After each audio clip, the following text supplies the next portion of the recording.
1 2 3 4 5. काय वाटतं तुम्हाला? मी मूर्ख वाटते का?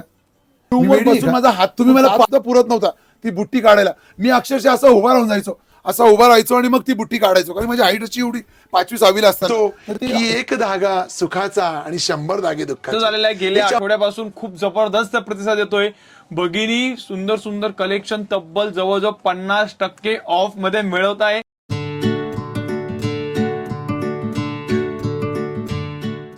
नमस्कार, कस्तुरी पैठणीमध्ये सर्वांचे स्वागत असणार आहे. कस्तुरी पैठणी ही नवीन संकल्पना आणलेली आहे खास आपल्या ग्राहकांसाठी, की जेणेकरून त्यांना कस्तुरी पैठणीबद्दल अधिकाधिक माहिती मिळेल आणि कस्तुरी पैठणी काय आहे, त्याचा प्रवास कसा सुरू झाला, अगदी स्टार्टिंग पासून ते एंडिंग पर्यंत त्यांना सर्व जाणून घ्यावं लागेल. जसं की आपण वादा पण केला होता की 10 लाख सबस्क्रायबर आपले पूर्ण होतील तेव्हा आपण तुम्हाला सर्व माहिती देणारच आहोत. पण त्याही अगोदर आपल्याला मनात विचार आला की आपण पॉडकास्ट सुरू करूया. त्यामुळे आपण आज पॉडकास्ट घेऊन आलेलो आहे. आपल्यासोबत आज असणार आहे कस्तुरी पैठणीचे सर्व मालक, संचालक, डायरेक्टर, प्रोड्युसर, तुम्ही सर्व म्हणू शकता जर चित्रपट सृष्टीमध्ये असतं. तर आपल्यासोबत असणार आहे माझे वडील श्री नितीन चंद्रकांत खानापुरे यांचा आपण आज बालपणापासून तर आतापर्यंतचा प्रवास, तसेच यांचे भविष्यातील जे काही प्लॅन असतील ते सुद्धा आपण आज जाणून घेणार आहोत. तर आपण या पॉडकास्टची सुरुवात करणारच आहोत. त्या पहिले थोडे तेही त्यांच्याबद्दल सांगतील. तर प्लीज सर. नमस्कार, माझं नाव नितीन चंद्रकांत खानापुरे आणि कस्तुरी पैठणीचा सर्व म्हणा, मालक म्हणा, चालक म्हणा किंवा नौकर म्हणा, तुम्ही जेही नाव देऊ शकतायत. पण कस्तुरी पैठणी जास्तीत जास्त भगिनीपर्यंत छान छान कलेक्शन रोज पोहोचवत राहणार आहे. नवनवीन कलेक्शन जसं पैठणांमध्ये काही पण नवीन रेडी होईल तसं सर्वात आधी कस्तुरी पैठणी म्हणजे डायरेक्ट म्हणजे ना आपण ते कारागीर ते डायरेक्ट ग्राहकपर्यंत. तर चला आपण आता पॉडकास्टला सुरुवात करू. ओके, चला. तर हे जे प्रश्न मी आज घेतलेले आहे हे सर्व तुमच्या कमेंट्सद्वारे झालेले आहे. तुम्ही अजून सुद्धा वेगवेगळ्या कमेंट्सद्वारे प्रश्न आम्हाला विचारू शकतात. नेक्स्ट व्हिडिओमध्ये आपण नक्कीच अजून कोणी नवीन व्यक्ती असेल त्यांना बोलूया आणि तुम्हाला अधिकाधिक प्रश्नांचे उत्तर सुद्धा मिळून जातील. तर आपण सर्वात पहिले सुरुवात करणार आहोत ती बालपणाबद्दल, जो आपला असणार आहे पहिला भाग. तर तुमचा जन्म, माझा प्रश्न असा असेल, तुमचा जन्म कुठं झाला व तुमच्या बालपणाबद्दल थोडी तुम्ही माहिती द्या.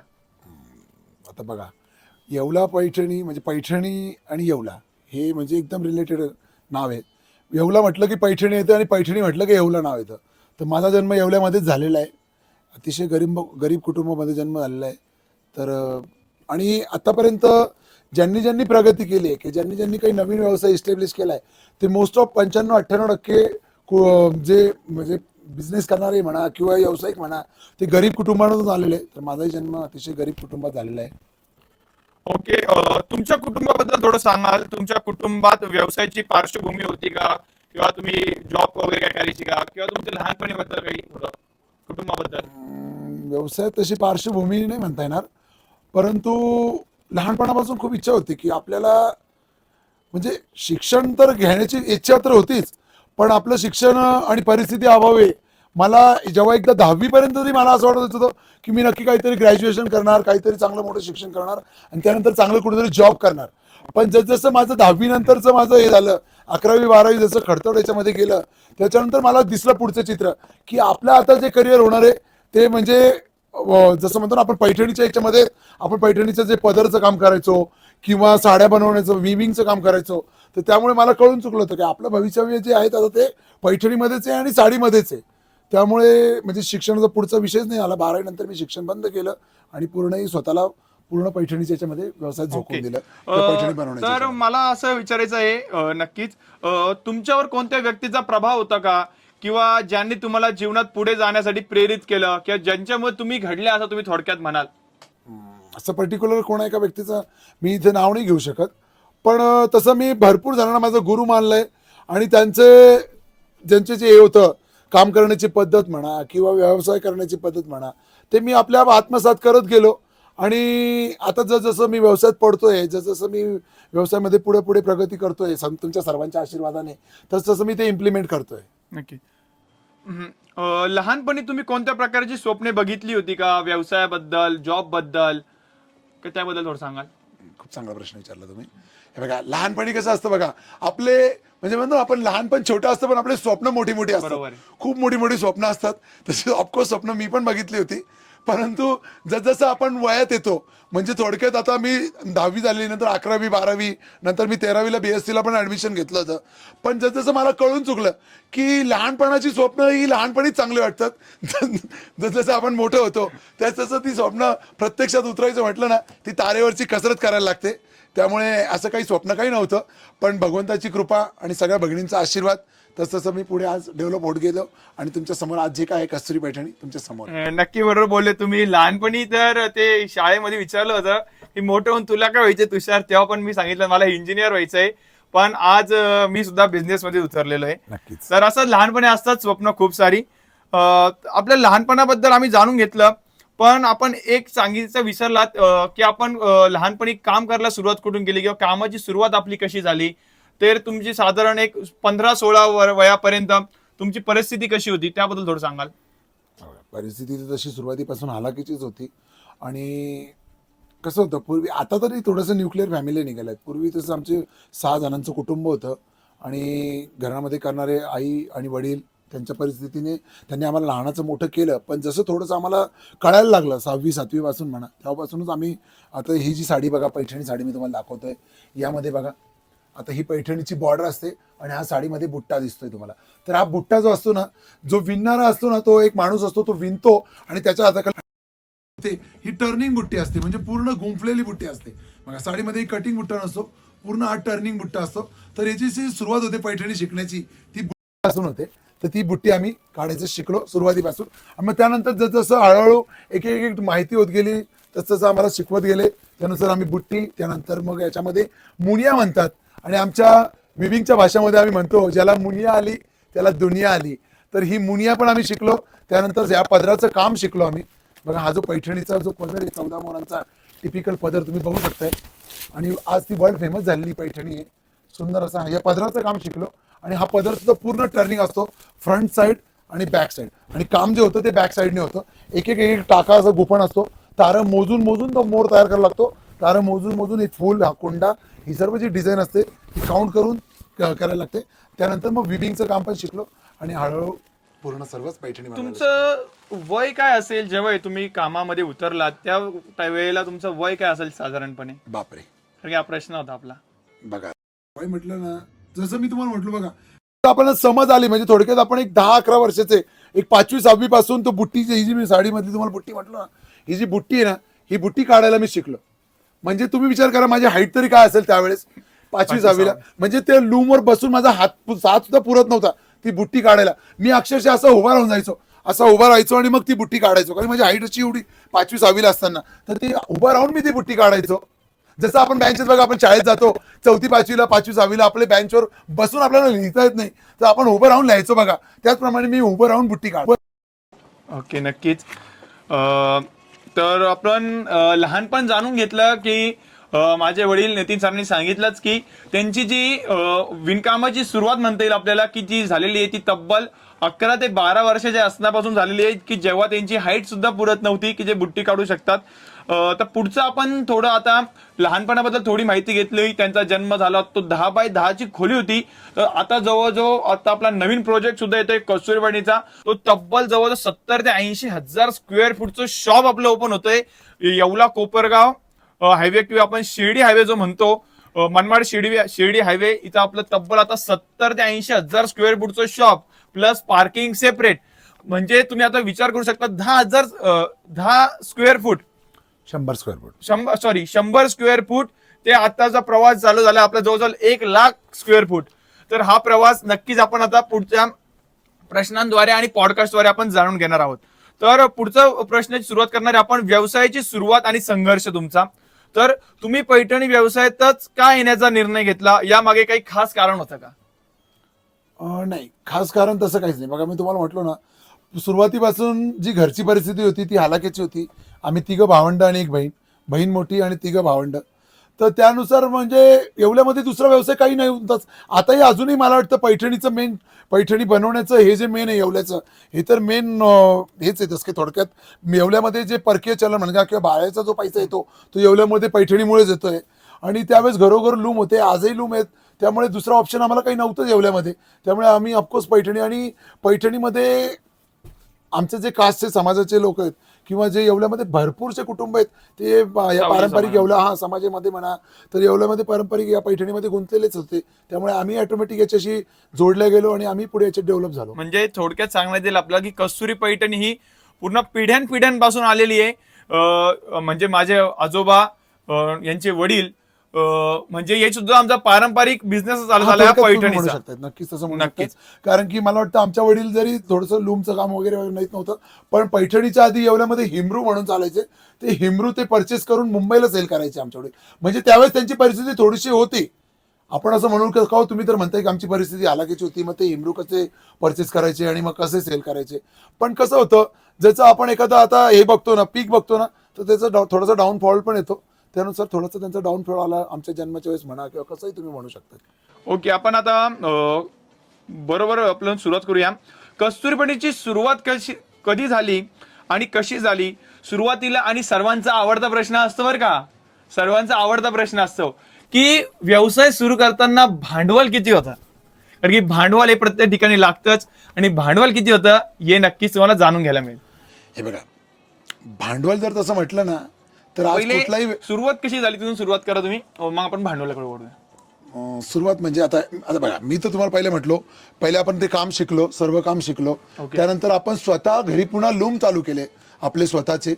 आणि ते लूम चालू केल्यानंतर आपण हळूहळू डेव्हलप केले. आधी 2 लूम केले, 2चे 4 केले, 4चे 8 केले आणि प्रोडक्शन वाढत गेलो. त्यानंतर आपण बाहेरही लूम चालू केले आणि जसं आपलं पण घरचं प्रोडक्शन, बाहेरचं प्रोडक्शन. सुरुवातीला आपण शॉप चालू करायच्या आधी आपण पुणे, मुंबई, नागपूर, इव्हन दिल्लीपर्यंत सुद्धा आपण माल प्रोव्हाइड करत होतो, अहमदाबाद सगळी. आणि पैठणीला मागणी पूर्वीपासून आहेच, आजही. आज तर भरपूर मागणी. आज तर इंटरनेटमुळे सगळ्यांना या छान छान पैठण्या सर्वांना माहिती झाली आहे आणि पूर्वीपासून पैठण्यांचं डिमांड आहेच आणि पूर्वीपासून पैठणीची माहिती सर्वांना आहे. किती झाली आपली कस्तुरी पैठणीची ओपनिंग काय? हे बघा, आपण आता माझं वय समजा 46-47 रनिंग असेल तर पैठणी मी तुम्हाला म्हटलं, मी 10-12 वर्षापासून असताना शिकतो. 2000 मध्ये आपण घरी लूम चालू केले. त्यानंतर हळूहळू डेव्हलप करत गेलो आणि पैठणीचं शॉप आपण, मला वाटतं आपण जसं पहिले म्हणायचो की आपण साड्या पैठण्या तयार करायचो आणि व्यापारी लोकांना प्रोव्हाइड करायचो, जे मोठे मोठे शॉपकीपर आहेत त्यांना आपण प्रोव्हाइड करायचो. मग त्यानंतर आपल्या मनामध्ये संकल्पना आली, आपण स्वतःच पिकवूया आणि आपण स्वतःच विकूया ना. कारण की आपल्याला जर पिकवता येतं तर आपल्याला विकता पण आलं पाहिजे आणि याच्यामध्ये आपल्याला मार्जिन जास्त मिळणार आहे. कारण की बघा, जो पिकवू शकतोय ना त्याला विकायची पण कला आली पाहिजे. त्याप्रमाणे आपण पिकवत गेलो आणि विकत गेलो आणि कस्तुरी पैठणी तुमच्या सेवेसाठी एस्टॅब्लिश झाली आहे 2009 पासून. 2009 पासून सुरुवात झालेली आहे. म्हणजे आज आपण सांगू शकतो की 16 वर्ष आता लवकरच पूर्ण होणार आहे कस्तुरी पैठणीला. आणि भांडवल जसं की सांगितलंय की भांडवल तसं जास्त फार काही नव्हतं, की कारण की आपलं हँडलूम असल्यामुळे हळूहळू त्याच पैठण्या तयार करत गेले आणि त्याच पैठण्या हळूहळू व्यापाऱ्यांना विकत गेले. जसं सांगितलंय मुंबई पुण्याच्या व्यापाऱ्यांना त्यांनी विकल्या या पैठण्या. हळू जसं भांडवल सोडून होत गेलं तसं अजून त्यांनी स्टॉक मेंटेन करायला सुरुवात केली. तर सुरुवातीला तुम्हाला कोणत्या मोठ्या अडचणींचा सामना करावा लागला जेव्हा तुम्ही या व्यवसायात आले? आता बघा, व्यवसाय कुठलाही म्हटला ना तर अडचण येणारच आहे. विदाऊट अडचण तुम्ही कुठलाही व्यवसाय करू शकत नाही. आणि मी बघा, माझे लाईव्ह व्हिडिओ असतात त्याही मी नेहमी म्हणत असतो, रिस्क आहे तो रिवर्ट आहे. बरोबर, रिस्क आहे तो रिवर्ट आहे. तुम्ही जर का रिस्क घेणारच नाही, तुम्ही रिवर्ट तुम्हाला मिळणारच नाही. आणि तुम्ही जर कम्फर्ट झोन मध्ये राहता, कम्फर्ट झोन मधून सगळ्यांनी बाहेर निघा. माझं तर सगळं तरुणांना माझी विनंती असणार आहे की या कम्फर्ट झोन मधून बाहेर निघा आणि ज्यावेळेस तुम्ही रिस्क घेणार ना तर तुम्हाला रिवर्ट मिळणार आहे. आणि धंद्यामध्ये, माझ्या व्यवसायामध्ये म्हणा, कुठलाही व्यवसाय असो, तुमचा हॉटेलचा बिझनेस असू दे, लॉजिंग बोर्डिंग असू दे, इव्हन पैठणी असू दे, शॉपिंग, कुठलाही रेडीमेड असू दे, मेन्स वेअर असू दे, जेंट्स वेअर असू दे, कुठलाही म्हणजे साड्यांचा असू दे, कॉम्पिटिशन सगळ्या ठिकाणी आहे आणि अडचणी या येत राहणार आहे. त्यावर मात करायची आणि पुढे पुढे चालत राहायचं. आपल्याला स्वामी बळ देत राहतील आणि अशक्यही शक्य करतील स्वामी. तर तुमच्या या संघर्षाच्या याच्यामध्ये तुमच्या कुटुंबाचा तुम्हाला या व्यवसायात किती पाठिंबा मिळाला? पूर्ण पाठिंबा मिळाला. पूर्ण फॅमिलीचा पूर्ण पाठिंबा आहे. आणि मी पुन्हा एकदा सांगतोय, बघा, जुनी म्हण आहे, एकटं गेलं मरायला आणि सारे गेलेत चरायला. बघा बघ, आणि जे जुने लोक आहेत ना त्यांना माहिती, आताच्या नवीन पिढीला मला माहित नाही यांना माहिती की नाही, एकटं गेलं मरायला आणि सारे गेले चरायला. मी सुद्धा पहिल्यांदाच ऐकलं. तर बघा कसं असतं, तुम्हाला एक सांगतो, कुठलाही व्यवसाय करायचा ना का तुम्ही जर का, आता बघा, आता नवीन जी पिढी, आता सगळ्यांची न्यूक्लिअर फॅमिली आहेत. एक तर पहिली गोष्ट म्हणजे 2 मुलं तर शक्यतो कोणाला नसतात, 1 मुलगा 1 मुलगी असतं, किंवा सोनाला 2 मुलं. ते दोनही मुलं वेगवेगळे असतात, आई वडीलही वेगळे असतात. मला तुम्ही सांगा, असे 3 फॅमिली 3 ठिकाणी राहतात, ती लोक काय बिझनेस करणार आणि कसं डेव्हलप करणार आहे? मोठा मुलगा जॉब करतो, मोठा मुलगा जॉब करतो पुण्याला, लहान मुलगा जॉब करतो मुंबईला आणि वडील राहतात गावाकडे. तुम्ही कसं बिझनेस करणार आणि काय बिझनेस करणार आहे. तर त्यामुळे जर का तुम्हाला बिझनेस करायचा असेल तर एकत्रित राहाल. म्हणून आत्ताच मला वाटतं काहीतरी डायलॉग आलता बघा, संघटित रहोगे, तर काहीतरी डायलॉग आहे, तर आता आपण इथे बोलणार नाही आहे. पण सगळ्यांनी कुटुंबाने आम्ही सगळे संघटित राहिलो, सगळे एक राहिलो आणि बिझनेस वाढत गेला. आणि इथपर्यंत तुमचं जे पण उदाहरण आहे ते तुमच्या समोर आहे. आणि कुटुंबाने एकत्रच राहायला पाहिजे, त्यावेळेसच बिझनेस वाढतो. तर माझी सगळ्यांना विनंती असणार आहे, तुम्ही जरी कोणी बिझनेस करायचा विचार असेल तर तुम्ही न्यूक्लिअर फॅमिलीमध्ये कधीच बिझनेस करू शकत नाही आणि कधी बिझनेस डेव्हलप पण करू शकत नाही. तर तुम्हाला सगळ्यांना एक राहायला पाहिजे, त्यावेळेस तुम्ही एक रहोगे तो सेफ रहोगे. ओके, नक्कीच. खूप छान वाक्य सांगितलं. एक रहोगे तो सेफ रहोगे, आणि एकी असेल तरच व्यवसाय नक्कीच वाढेल. तर आपला प्रेक्षकांचा जो प्रश्न आला होता की बरेच प्रेक्षक सुद्धा असतात किंवा ते व्यवसायाला सुरुवात तर करून देतात, भांडवल लावून दिलं त्यांनी, व्यवसायाला सुरुवात केली, दुकान वगैरे बनली, पण सुरुवातीला त्यांना करंट असा लगेच रिस्पॉन्स मिळत नाही किंवा एवढी गुंतवणूक केली, बापरे, आणि आता ग्राहक येत नाहीये, कस्टमर कमी पडलेत.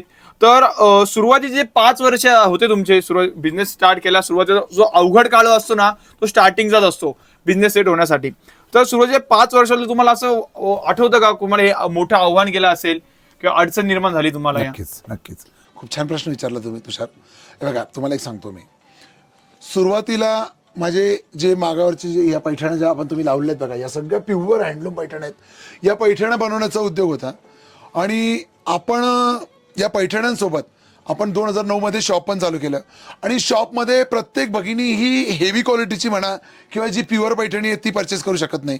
त्यामुळे आपण कमी रेंजच्या ज्या साड्या म्हणा, तुमच्या डेली वेअरच्या म्हणा, किंवा भगिनींना ज्या पैठणीशी रिलेटेड सेमी पैठण्या म्हणा, किंवा ज्यांना बजेटमध्ये 400, 500, 600 या बजेटमध्ये पण साड्या भगिनींना प्रोव्हाइड करत गेलो. पण आपल्याकडे भांडवलही थोडं होतं, स्टॉकही कमी होता आणि या साड्या आपल्या घरच्या ज्या तयार व्हायच्या, रेडी होण्याच्या, आपण त्या शॉपवर आपण ठेवत गेलो. तसं या साड्याही सेल करत गेलो आणि त्यासोबत ज्या कमी रेंजच्या सेमी पैठण्या किंवा डेली वेअरसाठी ज्या साड्या असतात, सिंथेटिक म्हणा, प्रिंटेड म्हणा, त्याही ठेवत गेलो. परंतु आपण त्यासोबत लूम जे चालू होते तेही चालू ठेवले. आणि सुरुवातीला स्ट्रगलिंग आपल्याला हे करावंच लागतं, कुठलाही व्यवसाय म्हणा. हे बघा, आज तुम्हाला मी सांगतो भारतामध्ये काय आणि महाराष्ट्रात काय आणि सगळीकडे आज 95% व्यवसाय जे आहेत ना, सुरू तर खूप जोमाने होतात, खूप तामझाम होतो. एखादा मंत्री संत्री येतो ओपनिंगला, किंवा एखादी डान्सर असते, किंवा एखादी कलाकार असते, एखादी नटी असते, किंवा एखादा युट्यूबर असतो, तो मस्त येतो, रेबिन कापतो वगैरे, खूप उद्घाटन खूप जोरात होतो, खूप जोशो खरासचे एकदम ओपनिंग, मोठमोठे होल्डिंग, मोठमोठे बॅनर लागतात आणि 4-5 वर्षानंतर फुस. तर मी तुम्हाला सांगतोय, हे बघा, स्ट्रगल तुम्हाला हे बिझनेसमध्ये करायला लागतं. सुरुवातचे दिवस हे कठीण असतात, अवघड असतात, तुम्ही नवीन असतात, तुमचे कॉम्पिटिटर जे मोठे मोठे असतात आणि त्यांना तुम्हाला कॉम्पिटिशन द्यायची म्हटल्यानंतर तर तुम्हाला स्ट्रगलिंग करावंच लागणार आहे. पण तुम्ही बघा, क्वालिटी मेंटेन करा, क्वांटिटीच्या मागे पळू नका. मी माझ्या लाईव्हमध्ये पण सांगतोय, व्हिडिओमध्ये, आणि आताही तुम्हाला इथेही सांगतोय पॉडकास्टमध्ये, की तुम्ही क्वांटिटीच्या मागे पळू नका. सध्याच्या जो मार्केटमध्ये जो सुसाट चाललाय ना, तो क्वांटिटीचा चाललाय. पण एक लक्षात ठेवा, तुम्ही क्वांटिटीच्या मागे पळाल ना तर तुम्ही टिकू शकत नाही. बघा, कस्टमर जे आहे ना, आता बघा, कस्टमर जे असतात ना, ठीक आहे, कस्टमर 1 वेळेस 2 वेळेस 3 वेळेस घेईल तुमच्याकडनं, पण ज्यावेळेस त्याला खरा अनुभव येईल की अरे आपण क्वांटिटीच्या मागे न पळता जर का कस्तुरी पैठणी जी क्वालिटी देते त्या क्वालिटीवर विश्वास ठेवून, ठीक आहे, तुमचे 1000च्या ठिकाणी 1500 जातील, 1200 जातील, 1300 जातील, पण तुम्हाला क्वालिटी मिळणार आहे कस्तुरीमध्ये. आणि ती क्वालिटी कस्तुरीने मेंटेन केलेली आहे आणि ती क्वालिटी तुम्ही सर्वांनी पण मेंटेन करा, क्वांटिटीच्या मागे जाऊ नका. आणि त्याचप्रमाणे मी सांगतोय की जसं मी तुम्हाला, तुषारने मला विचारलं की सुरुवातचे दिवस हे प्रत्येकाला कठीण जातात, असं आपण म्हणू शकत नाही की नाही माझं खूप सुरुवातीपासून मी I am the maker, I am the best. शक्यच नाही, ते होऊ शकत नाही. बघा, स्ट्रगल आपल्याला करायला लागतं आणि प्रत्येकाने केलेलं असतं. आणि आतापर्यंत मीच काय तर माझ्यासारखे ज्यांनी नवीन बिझनेस केले असतील, जे इथपर्यंत किंवा चांगल्या उंच शिखरावर पोहोचले असतील, तर त्यांनी प्रत्येकाने स्ट्रगल केलेलं आहे. तर मीही ते स्ट्रगल करूनच पुढे आलेले. पुढचा प्रश्न, की आता सांगितलं यांनी की सुरुवात कशी केली, जेणेकरून तुम्हाला असं वाटत असेल अरे बिझनेस टाकला तर चालून गेला कस्तुरी पैठणी. असं नाहीये. कस्तुरी पैठणी स्ट्रगल आली, सुरुवात होते, कारागीर सापडायचे चांगले कुशल कारागीर, लूम हँडल करायचे, त्यासोबत जसे ग्राहकांच्या डिमांड येतील, कारण की पैठणीच्या नावाखाली फक्त पैठणी जात ना, त्याला साध्या साड्या पण हव्या असतात, देण्या घेण्याच्या साड्या असतात, सेमी हव्या असते. प्रत्येकाचं बजेट हे पैठणीसाठी नसतं तयार केलेलं त्यांनी. 1000 रुपये, 500 रुपये, 300, 400, 2000, 5000 सर्व बजेट असतात. त्याप्रमाणे हळूहळू कस्तुरी पैठणीने सर्व प्रकारच्या साड्या ठेवण्यासाठी सुरुवात केली. आपण आता स्टार्टिंग जाणून घेतली. आता आपण पुढचा प्रश्न मी तुम्हाला असा विचारेल, कस्तुरी पैठणीच्या विकासाबद्दल किंवा वाढ कशी झाली. तर कस्तुरी पैठणीला ओळख कधी मिळाली आणि ती कशी मिळाली याबद्दल थोडं सांगाल. हे बघा, आता सध्याचा जो युग आहे इंटरनेट युग आहे. प्रत्येकाच्या हातामध्ये एक नाही तर कोणाकोणाच्या हातात 2-2 मोबाईल असतात.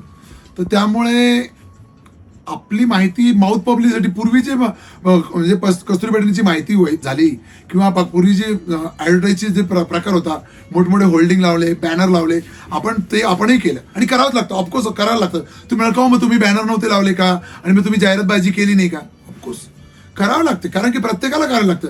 जाहिरातबाजी आपण केली, बॅनर लावले, पण जसजसं आपण हे पुढे गेलो, डेव्हलप करत गेलो, तसं आपल्याला कळलं की आता युग चेंज झालंय. आताचं युग आहे तो इंटरनेटचं युग आहे. प्रत्येकाच्या हातामध्ये अँड्रॉइड मोबाईल आहे आणि त्याच्यामध्ये नेट आहे, म्हणजे इंटरनेट आहे आणि प्रत्येककडे युट्यूब आहे, फेसबुक आहे, इंस्टाग्राम आहे आणि प्रत्येक जण आता नेटवर सर्च करत असतो. कोणालाही पैठणी घ्यायची असलं पटकन मोबाईलवर कोणी पण सर्च करणार पैठणी आणि मग त्या पैठणी टाकल्यानंतर कस्तुरी पैठणी दिसली पाहिजे. त्याकरता आपण खूप प्रयत्न केले आणि आपणही मग प्रयत्न करत करत इथपर्यंत आलोय की आपण नेटवर दिसलो पाहिजे युट्यूबवर आणि मग त्या युट्यूबवर फेसबुकवर आपण दिसत गेलो आणि जास्तीत जास्त बहिणीपर्यंत पोहोचलो आणि त्याचा खूप फायदा करून घेतला आणि संधीचं आपण सोनं केलं. बघा नेटवर तुम्ही रील बघत बसतात, बघा अवश्य बघा. एंटरटेन म्हणून आपण नक्कीच बघितलं पाहिजे. पण थोडा वेळ बघा आणि त्यावर आपण बिझनेस पण करू शकतो. ही संकल्पना आपण म्हणजे जेव्हा आपल्याला आत्मसात झाले त्यानंतर आपण खूप त्यावर डेव्हलप केलं आणि उदाहरण तुमच्या समोर आहे. नक्कीच आपण असंही सांगू शकतो की जेव्हापासून हे सोशल मीडिया किंवा मीडिया आलेली आहे तेव्हापासून कस्तुरी पैठणीला थोडी ओळख द्यायला सुरुवात झाली. म्हणजे साधारण काळ काय असेल 2013, 14, 15? हे बघा, आपली तशी ऑनलाईन सुरुवात तर फेसबुकवरून आपण केली, कारण की मला वाटतं युट्यूबपेक्षा आणि इन्स्टापेक्षा पण सुरुवातीला फेसबुक खूप जोरात होतं. म्हणजे असं आय मीन मला इन्स्टा नव्हतं आणि फेसबुक होतं.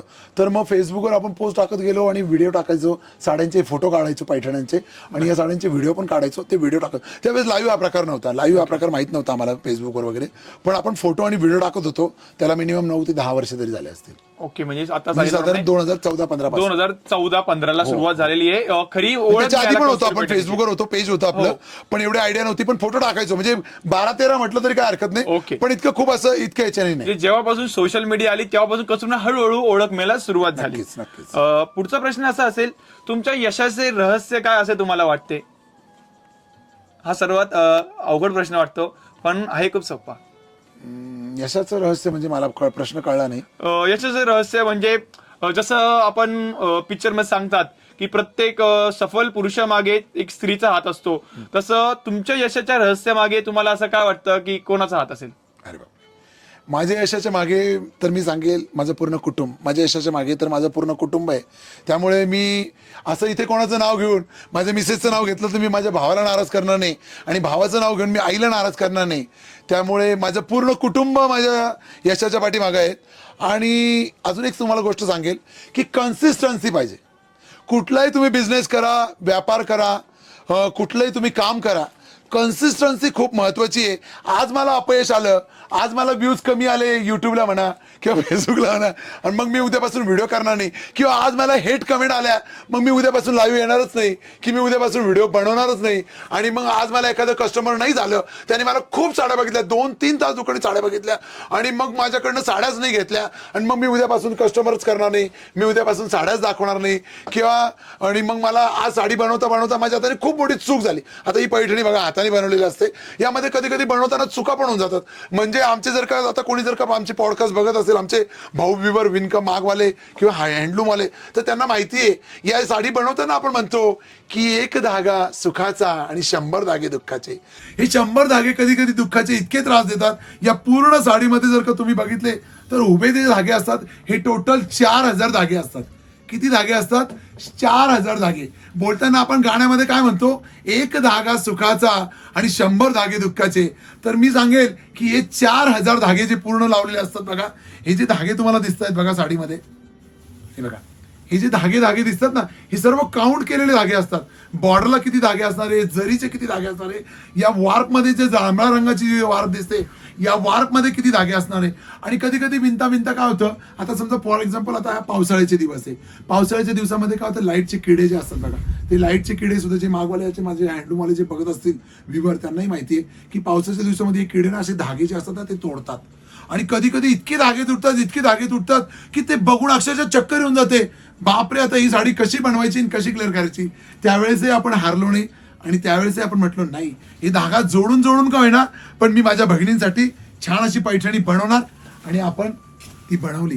तर तसं मी म्हणतोय की धागा साडी बनवण्याचा असो की बिझनेस असो की कुठलाही तुम्ही जर का स्टुडंट असेल तर त्यामध्ये सुद्धा आता मला 12वीला कमी मार्क पडले, मग आता मी पुढे काय करू, मग मी 13वीला आता कुठे ऍडमिशन घेऊ.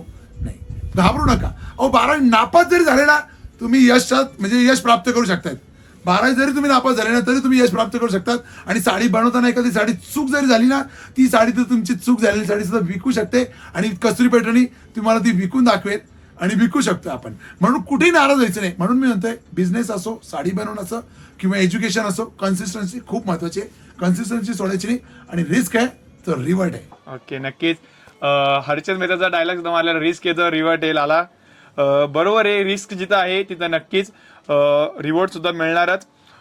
तर आपण सांगितलं ही पैठणीबद्दल माहिती दिली. जर का आपल्या प्रेक्षकांपैकी कुणाला जरी ऑर्डर करायची असेल Kasturi Paithani, Yeola Paithani original pure silk handloom, तुम्हाला सिल्क मार्क सुद्धा मिळणार आहे. तर स्क्रीनवर नंबर दिलेला आहे, आपण नक्कीच स्क्रीनवर दिलेल्या नंबरला व्हॉट्सअपला मेसेज करा. याचा स्क्रीनशॉट सुद्धा काढून तुम्ही व्हॉट्सअपला मेसेज करून बुक करू शकताय.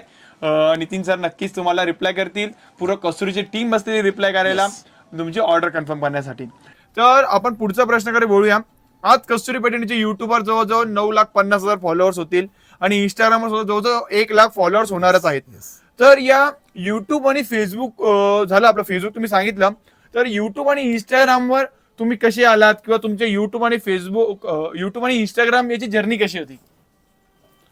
बघा, मी तुम्हाला म्हटलो ना, सुरुवातीला आपण फेसबुकवर म्हणजे पोस्ट दाखवत होतो. म्हणजे पोस्ट काय, आता मला त्यातली एवढी आयडिया नाही आहे, पण आपण जसे नॉर्मली फोटो काढायचो साड्यांचे शॉपमध्ये आणि ते फोटो आपण फेसबुकला टाकत गेलो किंवा एखादा व्हिडिओ काढला आणि तो व्हिडिओ आपण फेसबुकला टाकत गेलो.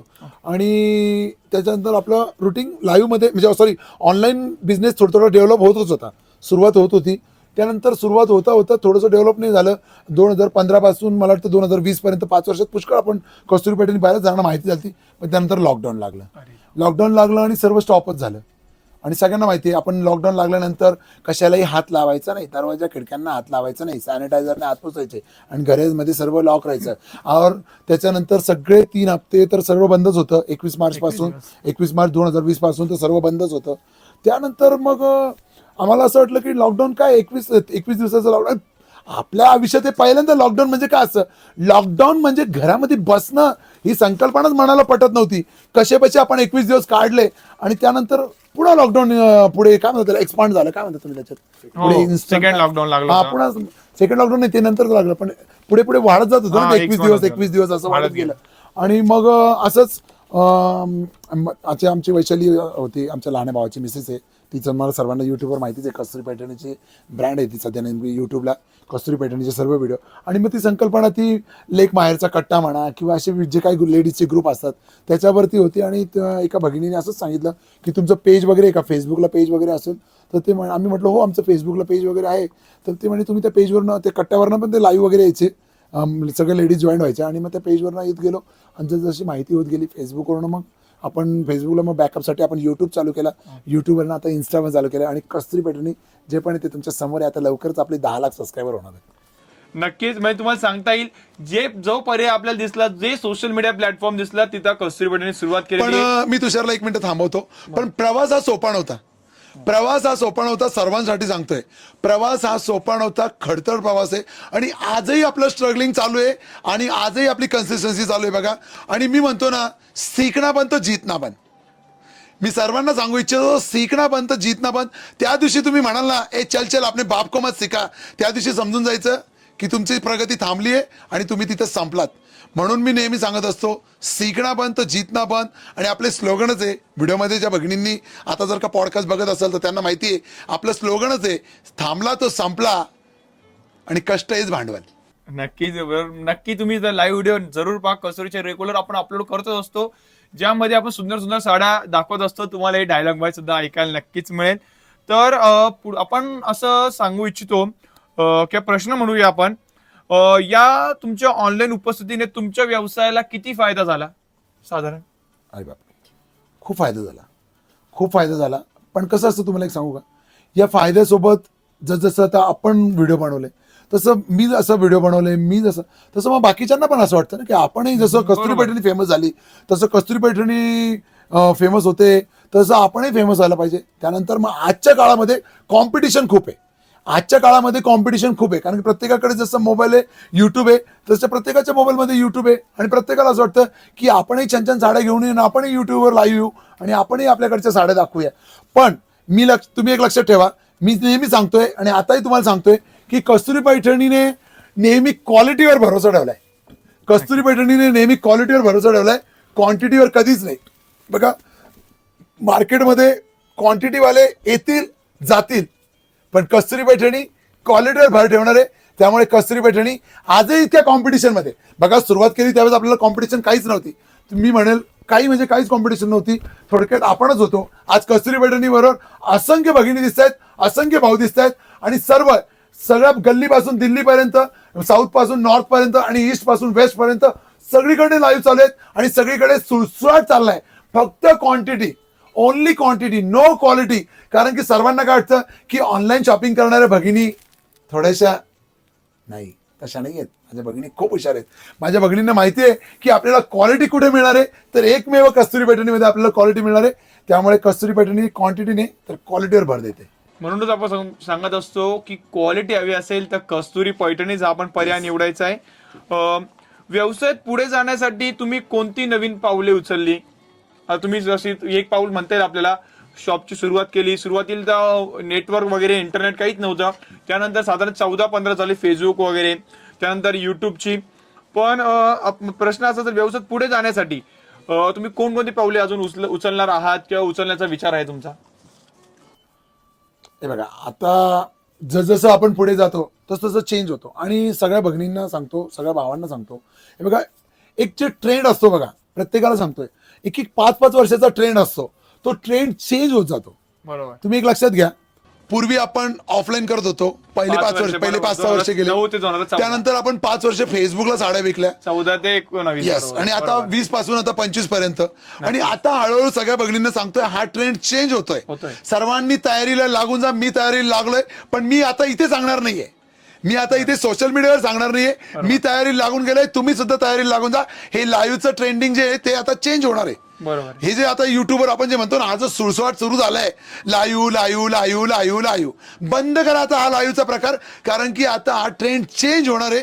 तर सर्वांनी तयारी लागून जा. मी तयारी लागलोय, पण मी इथे सोशल मीडियावर आता नाही बोलू शकत.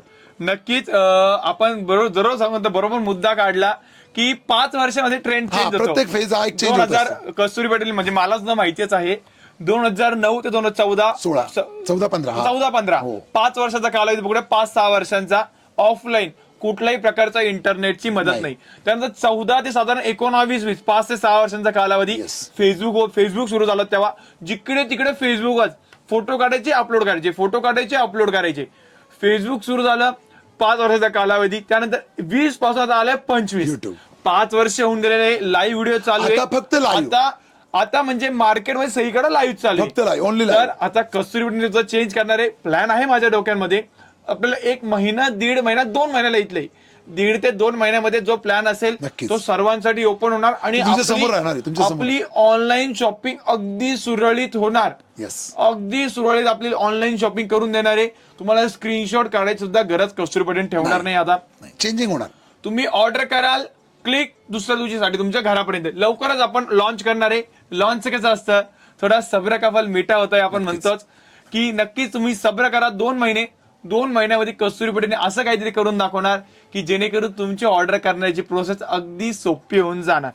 तर आपण एक अजून विचारू इच्छितो मी, आतापर्यंतच्या आपल्या प्रवासात आपल्या सर्वात जास्त समाधान देणारी गोष्ट कोणती? नाही, प्रश्न थोडा मला परत विचारा, लक्षात नाही आलाय माझ्या. समाधान देणारी गोष्ट म्हणजे काही जणांसाठी समाधान देणारं म्हणजे, अरे आज सेल चांगला झाला, आज चांगले व्ह्यूज होते, मला म्हणजे आज आपला व्हिडिओ चांगला फिरला. तसं आपल्यामध्ये आपल्याला समाधान देणारी गोष्ट कोणती? बघा, मी पुन्हा तेच सांगतोय, समाधान देणारे म्हणजे बघा, माणसाला समाधानी राहायला लागतं.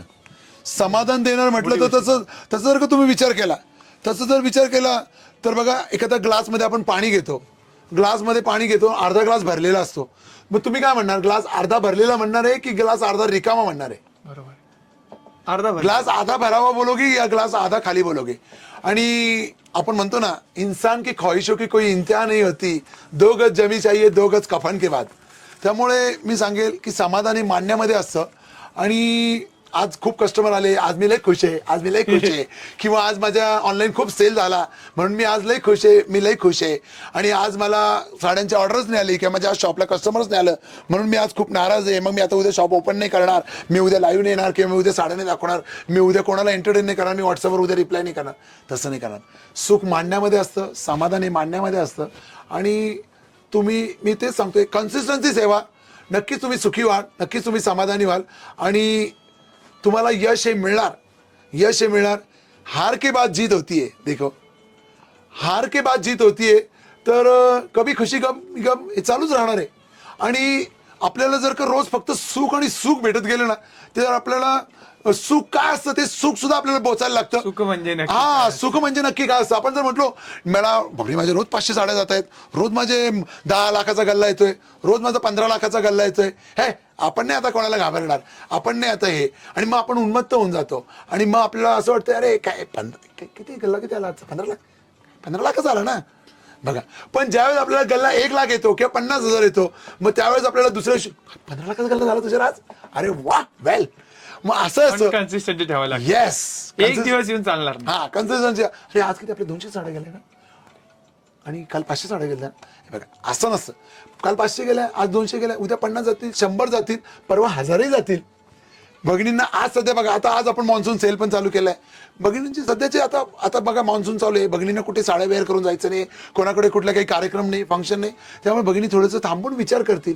पण भगिनी कस्तुरी पैठणीला सेवेचा अवश्य मोके देतील. म्हणून मी समाधानी राहण्याचा रोज प्रयत्न करतो. आणि जरी मला काही असं वाटलं तर मी पुन्हा थोडंसं फ्लॅशबॅकमध्ये जातो की आपण सुरुवात कुठून केली होती आणि आज आपण कुठे. त्यामुळे आज आपण खूप समाधानी आहे, खूप सुखी आहोत. आणि मी पुन्हा सांगतो, सुख हे मांडण्यात असतं, समाधानी मांडण्यामध्ये असतं. वा वा, खूप मोठी गोष्ट केली तुम्ही, सांगितली. तर जसं तुम्ही आज सध्या गल्ला एवढा आला, सर्वात जाणून घेण्यास सुद्धा आवडेल की कस्तुरी पैठणीची सर्वात अविस्मरणीय विक्री कोणती? अरे बापरे, आता हे असं सोशल मीडियावर मला सांगता नाही येणार. पण बघा भगिनींना, तुम्ही साड्यांवरून अंदाज देऊन टाका. म्हणजे 50 साड्या, 100, अरे 200, 1000, 2 तुमच्या हिशोबाने. नाही बघा मी सांगतोय आपल्याला, म्हणजे याचा तुम्ही नाही सांगू शकत, प्रश्न नाही उत्तर दिलं काय हरकत नाही. पण ज्या भगिनी आपल्या ऑनलाईन ऑर्डर करतात त्यांना एक असा कॉन्फिडन्स मिळतो की हा कस्तुरी पैठणी 10 साड्या जातात दररोज, अरे कुछ तो लोचा आहे, कुछ तो गडबड आहे दया, असं होतं. पण जेव्हा तुम्ही सत्य सांगणार त्याला नक्कीच कॉन्फिडन्स येणार, कस्तुरी पैठणी जेन्युइन आहे. आणि हो, मी नक्की सांगू इच्छितो, गुगलवर जाऊन तुम्ही रिव्ह्यू सुद्धा नक्कीच चेक करू शकतात. आपली जवळजवळ 4.7 रेटिंग असणार आहे आउट ऑफ 5 पैकी. नक्कीच आपला पुन्हा प्रश्न विचारतो की आपली विक्री तो प्रश्न काय होता आपला, तो कस्तुरी पैठणी सर्वात अविस्मरणीय विक्री. हे बघा, विक्री तर मी सांगू शकत नाही, पण मी तुम्हाला एक सांगतो, ज्या भगिनींना ऑनलाईन शॉपिंग करायची किंवा ज्यांना शॉपला व्हिजिट करायची त्यांच्याकरता आपली गुगलचे रिव्ह्यू पण आहे. आणि यूट्यूबला आत्तापर्यंत आपल्याकडनं भरपूर भगिनींनी ऑनलाईन शॉपिंग केलेली आपल्याकडनं, आणि सगळीकडनंच आहे. आणि तुम्हाला एक सांगतो, ऑनलाईन शॉपिंगची सुविधा जी कस्तुरी पैठणी तुम्हाला उपलब्ध करून दिली ती खरंच खूप छान आहे. म्हणजे पूर्वी ऑनलाईन शॉपिंग जी व्हायची ना, बिग सिटीमधून म्हणा किंवा मेट्रो सिटीमधून व्हायची, पण आता आपण वाड्या, वस्ती, खेडे, पाडे सगळीकडे आपण साड्या प्रोव्हाइड करतोय. त्यामुळे माझ्या ज्या भगिनी आहे, खेड्यावरच्या भगिनी आहेत किंवा वाड्या वस्तीवर ज्या राहतात, त्यांना सुद्धा ऑनलाईन शॉपिंग करता येते, आणि त्या भगिनी सुद्धा आपल्याला सेवेचा मौका देत आहेत. त्यामुळे तुम्ही बिंदास विश्वास ठेवा कस्तुरी पैठणी. आणि ज्यांना असं थोडंसं डाऊट तळ्यात मळ्यात असं वाटतंय, त्या ऑफलाईन पण व्हिजिट करू शकतायत. आणि सध्या तर आपला सेल पण चालू आहे, 50% ऑफचा सेल पण चालू आहे, त्यालाही तुम्ही नक्की व्हिजिट करायची. नक्कीच आपला सेल चालू झालेला आहे, कस्तुरी पैठणी मान्सून सेल जो चालू झालेला आहे. गेल्या आठवड्यापासून खूप जबरदस्त प्रतिसाद येतोय. भगिनी सुंदर सुंदर कलेक्शन तब्बल जवळजवळ 50% ऑफ मध्ये मिळवत आहे. तुम्ही सुद्धा नक्की या. गाव कुठलाही असू द्यात, कस्तुरी पैठणी तुमची वाट इथे सुद्धा पाहते. आणि जरी तुम्हाला जमलं नाही यायचं, ऑफरचं कलेक्शन आपण लाईव्ह व्हिडिओद्वारे सुद्धा दाखवत असतो. तुम्ही नक्कीच ऑनलाईन सुद्धा ऑर्डर करू शकता. आतापर्यंत तुम्ही, आता आपण प्रश्न विचारला की विक्री वगैरे किती, तुम्हाला वाटलं असेल अरे वा सक्सेस फार मोठी होती, सक्सेस भेटत गेली. आता आपण वळणार आहे आपल्या चौथ्या भागाकडे, जे असणारे चॅलेंजेस अँड लेसन्स लर्न, आव्हाने आणि शिकलेले धडे. तर तुमच्या व्यावसायिक प्रवासात तुम्हाला कोणत्या मोठ्या संकटांचा सामना करावा लागला आणि तुम्ही त्यावर कशी मात केली? बापरे, अवघड प्रश्न थोडासा, पण उत्तर द्यायला लागेल. नक्की. हे बघा, हे मला वाटतं हा प्रश्न येऊन गेलाय, तुषारच्या लक्षात नाही आलाय. हा प्रश्न पहिले येऊन गेलाय, पण त्याचं थोडंसं स्वरूप वेगळं होतं प्रश्नाचं. हे बघा, आव्हाने हे रोज येत राहणार आहे आणि मी पुन्हा तेच उत्तर देईल तुम्हाला, सीखना बंद तो जीतना बंद. आणि आव्हाने हे बिझनेसमध्ये रोज येतात. आता तुम्ही मला म्हणाल आपलं शॉप आहे, आपल्या शॉपमध्ये पण तऱ्हातऱ्हाचे कस्टमर येतात, शॉपमध्ये पण तऱ्हातऱ्हाचे कस्टमर येतात. एखादं कस्टमर येतं शॉपमध्ये.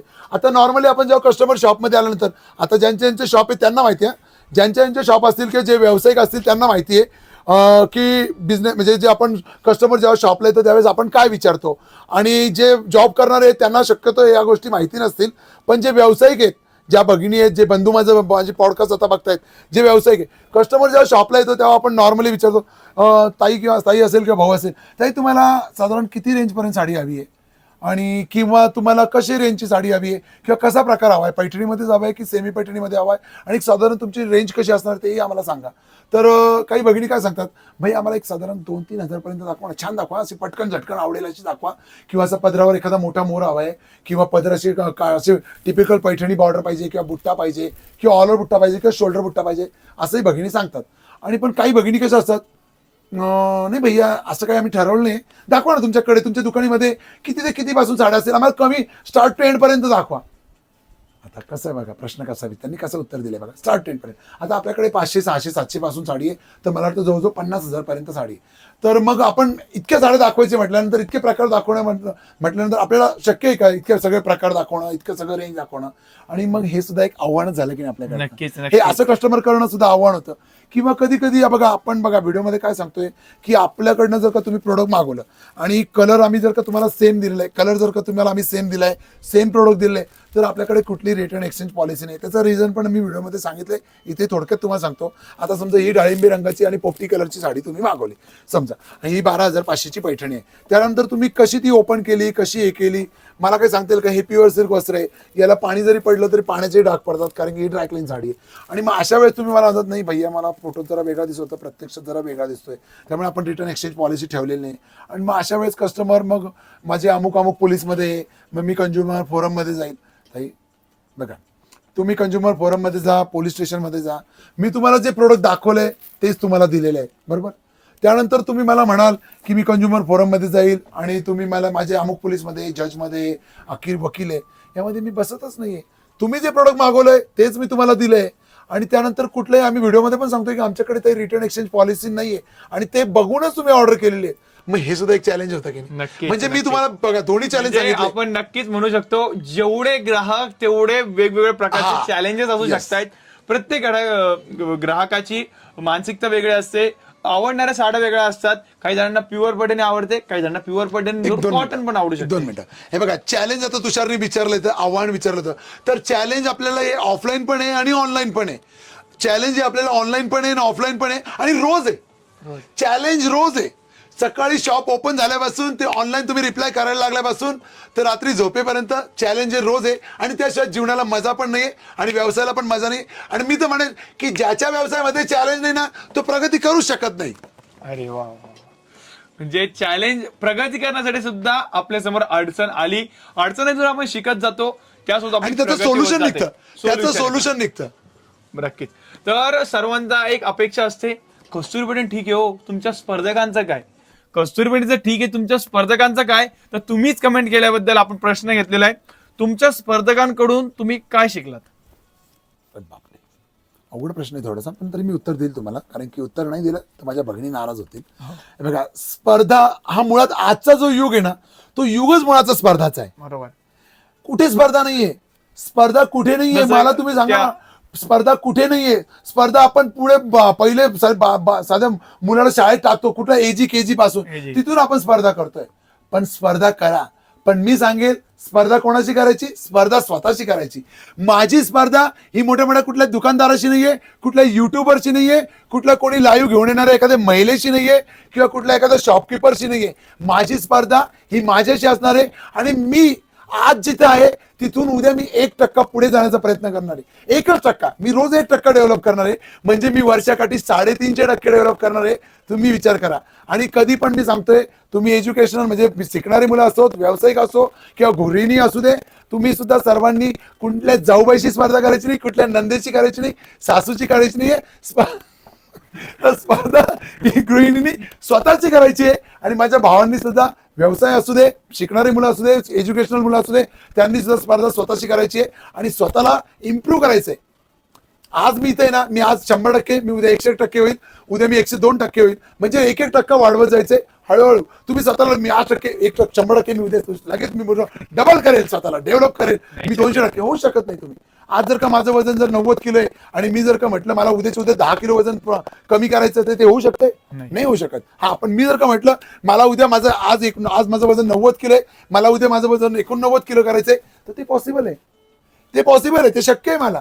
तर तसंच मी सांगतोय की प्रत्येकाला स्पर्धा करायची आहे, अवश्य करा, पण स्पर्धा स्वतःशी करा. हा, पण डोळे मिटून दूध कोणी प्यायचं नाहीये. डोळे मिटून दूध कोणी प्यायचं नाहीये. डोळे उघडे ठेवूनच दूध प्यायचंय. असं समजू नका की मी आज इथे आलोय, मग माझ्या कॉम्पिटिशनला कोणीच नाही येणार आहे आणि मला या उंच शिखरावर कोणीच हलवू शकत नाही. उद्या कोणी येईल तुम्हाला या उंच शिखरावर धक्का देऊन. आणि जसं माणूस जितका उंच उंच शिखरावर जातो ना, तर त्याला धक्के देणारे पण जास्त असतात आणि तिथून त्याची पडण्याची शक्यता पण जास्त असते. जितकं आपण खाली आहे, समजा मी आता 5 फुटावर आहे, माझी हाईटच 6 फूट आहे, मला 5 फुटावर कोणी ढकललं तरी मला किती लागणार आहे? काहीच लागणार नाही. मला काही इजा होणार आहे का? काही इजा होणार नाही. पण जसं मी उंच शिखरावर जाईल, मी 200 फूट, 300 फूट, 500 फूट, आणि तिथून मला ढकलणारे भरपूर आहेत. आणि मी ज्या फांदीवर बसलेले आहेत त्या फांद्या कापणारे पण भरपूर आहेत. मी ज्या फांदीवर बसलो ना, त्या फांद्या कापणारे पण भरपूर आहेत.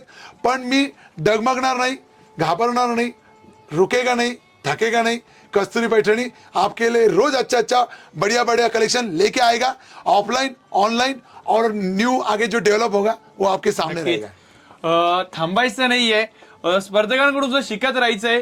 कारण जसं की बोलले, डोळे मिटून दूध पिऊन चालणार नाही. त्यांच्याकडून पण शिकत राहा आणि सर्वात म्हणजे कॉम्पिटिशन करायची तर स्वतःसोबत करा. तर पुढचा प्रश्न असा असेल, व्यवसायामध्ये कसं असतं, अप्स अँड डाऊन्स येत असतात. नक्कीच. तर तुम्ही कधी व्यवसाय सोडायचा विचार केला होता का? किंवा त्यावेळी तुम्हाला कोणी धीर दिला? बरेच वेळा असं असतं की आपला व्यवसाय चालत नाहीये, हप्ता झाला ग्राहक नाहीये, महिना झाला ग्राहक नाहीये. आता सुरुवातीच्या काळात मोस्टली होतं. तर तुम्ही कधी व्यवसाय सोडायचा विचार केला होता का? किंवा सुरुवातीच्या काळात थोडंसं असं विचार आलता. खूप छान प्रश्न विचारला तुषार तू.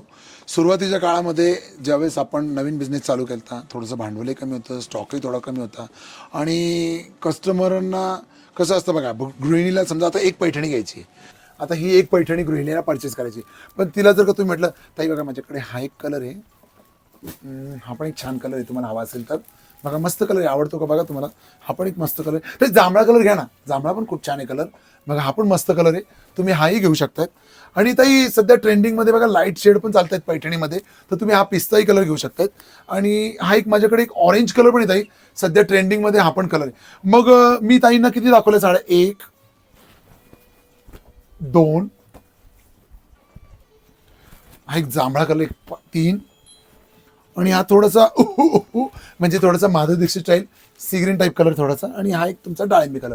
तर मग त्या गृहिणी म्हणाल भैया मला ही 13,500ची पैठणी आहे, तुम्ही मला रंग किती दाखवतायत, 1 2 3 4 5, काय वाटतं तुम्हाला, मी मूर्ख वाटते का, मी वेडी आहे का, तुम्ही मला 5 रंग दाखवणार आणि त्यातनं म्हणणार ताई हा कलर घ्या ना छान आहे, ताई हा कलर घ्या ना छान आहे. नाही, मी मॅड नाहीये, मी बघणार, मी 100 साड्या बघणार, 200 साड्या बघणार, त्यामध्ये हळूच एक हा माधुरी दीक्षितचा कलर घेणार. बघितलं. हा, तर मग अशा वेळेस थोडंसं असं वाटत होतं की आपण कुठेतरी भांडवलमध्ये कमी पडतोय, किंवा आपण भगिनींना एक्सप्लेन करण्यामध्ये कमी पडतोय, किंवा आपल्याकडे अजून थोडंसं भांडवल पाहिजे, किंवा अजून थोडंसं स्टॉक पाहिजे. पण स्वामी कृपेने आपण कन्सिस्टन्सी मी सांगितल्याप्रमाणे ठेवत गेलो आणि भांडवल वाढत गेलं. आणि आला होता विचार, असं नाही म्हणणार नाही मी, सुरुवातीला असं वाटलं होतं की शटर डाऊन करू आणि काहीतरी नवीन पुन्हा शटरवर करू, पण नया जोम्यात नवीन गडी नवीन राज्य करू म्हटलं. पण ठीक आहे, राहिलो टिकून तर आज तुमच्या समोर कस्तुरी पैठणी आहे आणि आज भांडवल काय, भांडवलची गंगा वाहते आणि साड्यांची पण गंगा. आणि रोज भगिनींना आपण खूप छान छान कलेक्शन पोहोचवतोय, इव्हन 500-600 पासून तर 50,000 पर्यंत. नक्कीच सर्व प्रकारचं कलेक्शन तुम्हाला पाहायला मिळून जाणार आहे. या साड्या जर तुम्हाला ऑर्डर करायची असेल, स्क्रीनवर आपण नंबर दिलाय, नक्कीच तुम्ही ऑर्डर करू शकतात. आणि पुढचा प्रश्न हा तुमच्याकडूनच आला होता मला, की तुमच्यामध्ये एक यशस्वी उद्योजक होण्यासाठी कोणते गुण आवश्यक आहेत, एक थोडक्यात सांगा. हे बघा, मला असं वाटतंय तुमचे काही काही प्रश्न फिरून फिरून तेच येत आहे, थोडंसं असं वाटतंय मला. बघा, मी यशस्वी म्हटलं, रुकेगा नाही थकेगा नाही, कन्सिस्टन्सी. रुकेगा नाही थकेगा नाही. आणि आपला स्लोगन जो आहे तो मी पुन्हा एकदा सांगतोय, थांबला तो संपला, थांबला तो संपला. आणि सीखना बंद तो जीतना बंद.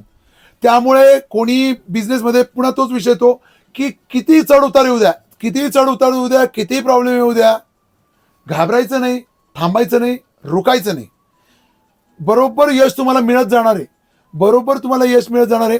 पण असं नाही की आता मी थांबणार, थांबायचं नाही. थांबले ना तुम्ही तिथे संपणार. आणि आज ग्राहक कमी आले, उद्या जास्त येतील, उद्या जास्त आले, परवा थोडे कमी येतील. मग काय हिरमूस होऊन जायचं का, नाही आज सोमवार आहे, आज असं नाही करायचं. येणार ग्राहक, येणार, तुम्ही त्यांना पोहोचा, ग्राहकापर्यंत तुम्ही पोहोचा, ग्राहकांपर्यंत पोहोचा. तुम्ही त्यांना सांगा तुमच्याकडे काय प्रोडक्ट आहे, तुमच्याकडे काय काय बनतं, काय काय साड्या तुमच्याकडे आहेत, काय काय प्रोडक्ट आहे. आणि त्यांच्या गरजा तुम्ही पूर्ण करा, ग्राहकांची नीड तुम्ही पूर्ण करा. ग्राहक तुमच्यापर्यंत आपोआप येणार आहे. ग्राहकाची गरज समजून घ्या. ग्राहकाला आज सध्या थोड्याशा कमी रेंजच्या साड्या पाहिजे, त्यांना कमी रेंजच्या प्रोव्हाइड करा. त्यांच्याकडे दिवाळी येईल, त्यांना त्यावेळेस भारी भारी साड्या प्रोव्हाइड करा. सर्व त्यांच्या गरजानुसार, त्यांच्या काळानुसार. त्यांना लग्न आहे, लग्नाच्या साड्या प्रोव्हाइड करा. त्यांच्याकडे घरभरणी आहे, बारसं आहे, त्यांना त्या साड्या तुम्ही प्रोव्हाइड करा. तुम्ही ग्राहकची गरज पूर्ण करा, नक्कीच तुमच्यापर्यंत ग्राहक येतील. आणि चढ उतार तर हे चालूच राहणार आहे बिझनेस. नक्कीच आपण म्हणजे क्वालिटी म्हणजे बोलू शकतो, कन्सिस्टन्सी पाहिजे, कस्टमरच्या नीड पूर्ण करायला पाहिजे आणि डेली तुम्ही इम्प्रूव्हमेंट केली पाहिजे. नक्कीच असे काही सिलेक्टेड गुणच मी सांगितले, भरपूर गुण असे नितीन सरांनी आपल्याला सांगितलेच आहे. तर पुढचा प्रश्न मी तुम्हाला विचारू इच्छितो, तुम्ही कामाचे आणि वैयक्तिक आयुष्याचे संतुलन कसे राखतात? कारण की आपलं काम तर 24 तास असतं, सोबत आपली फॅमिली पण असते, तर तुम्ही कामाचे आणि वैयक्तिक आयुष्याचे संतुलन कसे राखतात? अरे बापरे, प्रश्न थोडासा अवघड आहे, पण मी उत्तर देण्याचा प्रयत्न करेल. संतुलन बघा, आपण एखादा बिझनेस करतो किंवा एखादा व्यापार करतो, किंवा आता फॉर एक्झाम्पल आता मी साडीचा बिझनेस करतोय. पण विषय कसा असतो, आपला जो व्यवसाय तो जेव्हा आपला छंद बनतो ना, आपला व्यवसाय हा जेव्हा आपला हॉबी बनतो, त्यावेळेस आपल्याला, आपण जरी दिवसभर आपण दुकानात असलो किंवा आपण काम करत असलो किंवा दिवसभर साड्यांमध्ये जरी असलो, याच्यामध्ये असलो, दिवसभर कस्टमर, दिवसभर ते मोबाईल ऑनलाईन किंवा शॉपमधले कस्टमर, किंवा त्यानंतर साड्यांचा आपल्याकडे स्टॉक किती आहे, कोणत्या पैठणी आपल्याकडे स्टॉक आउट झाल्या आहेत, कोणत्या पैठणी आपल्याकडे आपल्याला आता कारागीरकडनं तयार करून घ्यायचं आहे, कुठला स्टॉक मेंटेन करायचं आहे, या गोष्टी.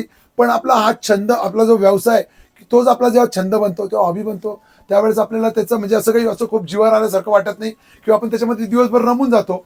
आणि माझी फॅमिली जी आहे ती पण दिवसभर, या फॅमिलीमध्ये माझी मिसेस असो, आता तुषार आहे, माझी प्रिया आहे, किंवा आमचं भूषण आहे, आमची जान्हवी आहे, आमची पूर्ण फॅमिली म्हणजे आम्ही आठ जण याच्यामध्ये दिवसभर गुंतलेलंच असतो. त्यामुळे आमचं शॉप आणि फॅमिली हे सगळं, घर आणि कुटुंब, आणि तुम्ही म्हणाल की घर आणि दुकान एकच आहे, त्यामुळे फॅमिली असं वेगळा वेळ देण्याची मला नीड पण पसत नाही. आणि माझ्या फॅमिलीची पण माझ्याकडनं अपेक्षा पण असं म्हणजे माझ्याकडनं काही खूप अपेक्षा नाही. त्यांनाही माहिती आहे की हे सर्व जे काही चालू आहे हे सर्वांसाठी चालू आहे, आणि माझी सर्व फॅमिली दिवसभर शॉपमध्ये असतं, त्यामुळे माझं घर आणि दुकान एकच आहे. नाही, त्यासोबतच आम्ही नक्कीच साधारण वेळ काढून दर 6 महिन्यांच्या दरम्यान कुठेतरी एक फिरण्याचा छोटा मोठा 2 दिवसाचा का होईना प्लॅन बनवत असतो, जेणेकरून एक डेली रुटीन मध्ये थोडासा वेगळा पण मिळावा आणि फ्रेशनेस सुद्धा यावी. नक्कीच. आता आम्ही मागे उज्जैनला पण गेलतो, आणि आमचा हा प्लॅन असा असतोच की आपण अधूनमधून थोडंसं, आणि चेंजिंग होतं, जसं आपण म्हणतो ना की कन्सिस्टन्सी म्हणा, रोज बिझनेस, रोज त्या साड्या, थोडंसं कधी कधी इरिटेट होतं या गोष्टींनी. पण थोडंसं आपण 2 दिवस जाऊन आलो किंवा बाहेर जाऊन आलो तर आपल्यालाही कळतं की आपण जिथे येत ना तिथे खूप सुखी हो, आपण जिथे येत ना तिथे खूप सुखी आणि खूप समाधानी होत. किंवा आपण जेव्हा बाहेरची परिस्थिती बघतो ना, त्या परिस्थितीचा आढावा मलाही व्हायला पाहिजे आणि माझ्या मुलांना पण व्हायला पाहिजे. त्यामुळे आम्ही 2 दिवस टूर काढतोच, एक 6 महिन्यांनंतर म्हणा. त्यामुळे तुम्ही पण जरा असं काही प्लॅन असेल ना तर नक्की करा. माझे थोडे 2-3 प्रश्न राहिलेत आता फक्त. तर सर्वांना किंवा तुम्हाला पण असं वाटत असेल की आता सध्या कॉम्पिटिशन खूप वाढलेली आहे, तर या कॉम्पिटिशन मध्ये तुमचे जे कॉम्पिटिटर्स आहेत किंवा तुमचे जे आपण शर्यतकरी आहेत त्यांना तुम्ही काय संदेश देऊ इच्छितात? कॉम्प्युटर्सना? मला वाटतं पुन्हा हा प्रश्न तुमचा फिरून येतोय, काही काही प्रश्न तुमचे पुन्हा. तरी पण मी सांगेल की क्वांटिटीच्या मागे पळू नका. क्वांटिटीच्या मागे पळू नका. क्वांटिटीमध्ये जर का तुम्ही कस्टमर केलं तर तुम्ही एकदा, दोनदा, तीनदा कस्टमर कराल, चौथ्यांदा कस्टमर तुमच्यापर्यंत येणार नाहीये. एक लक्षात ठेवा, क्वांटिटीच्या मागे पळू नका, क्वालिटीवर भर द्या. क्वालिटीवर भर द्या तर तुमच्यापर्यंत कस्टमर नक्की रिपीट अँड रिपीट येतील. माझे ऑनलाईनमध्ये पण आणि ऑफलाईनमध्ये पण मी सांगतोय की माझे बहुतांशी कस्टमर 95-98% कस्टमर रिपीटवर रिपीट आहेत, ऑनलाईनमध्ये पण आणि ऑफलाईनमध्ये पण. त्यामुळे कोणीही क्वांटिटीच्या मागे पळू नका, क्वालिटीवर भर द्या तर तुम्ही सुद्धा नक्की यश म्हणजे यश संपादन कराल. आणि मी स्पर्धकांना तेच सांगेल की क्वांटिटी छोडो, क्वालिटी अपनाओ. ओके, नक्कीच. म्हणजे जे कॉम्प्युटर त्यांना एवढं सांगितलं होते कस्तुरी पैठणी, तुम्ही क्वांटिटीवर भर नका देऊ, कस्टमरला क्वालिटी प्रोव्हाइड करा, कस्टमर नक्की तुमच्याकडे सुद्धा रिपीट येतील. तर कस्तुरी पैठणीची भविष्यातील योजना काय आहे हे सर्वांना जाणून घ्यायला खूप इच्छा असते. आतापर्यंत तुम्ही आता प्रवास बघितला, आता आपण आपल्या शेवटच्या टप्प्याकडे म्हणजे भविष्याकडे वळणार आहोत. तर कस्तुरी पैठणीची भविष्यातील योजना काय असेल? बघा, आता कस्तुरी पैठणीची सध्या जी शॉप चालू आहे आपली, गंगा दरवाजा रोड, सेनापती तात्या टोपे शाचू, येवला 423 401 नाशिक जिल्हा. इथे आपलं भव्य दिव्य जवळजवळ आता सध्याच्या कंडिशनला 5 ते 10 हजार स्क्वेअर फूटचं शॉप चालू आहे. तिथे तुम्हाला 8 दालन बसण्यासाठी आपण बनवलेले आहेत. आणि तिथे आम्ही साड्या इथून येवल्यातून पाठवतोय. तुम्ही ऑनलाईन पण शॉपिंग करू शकतायत.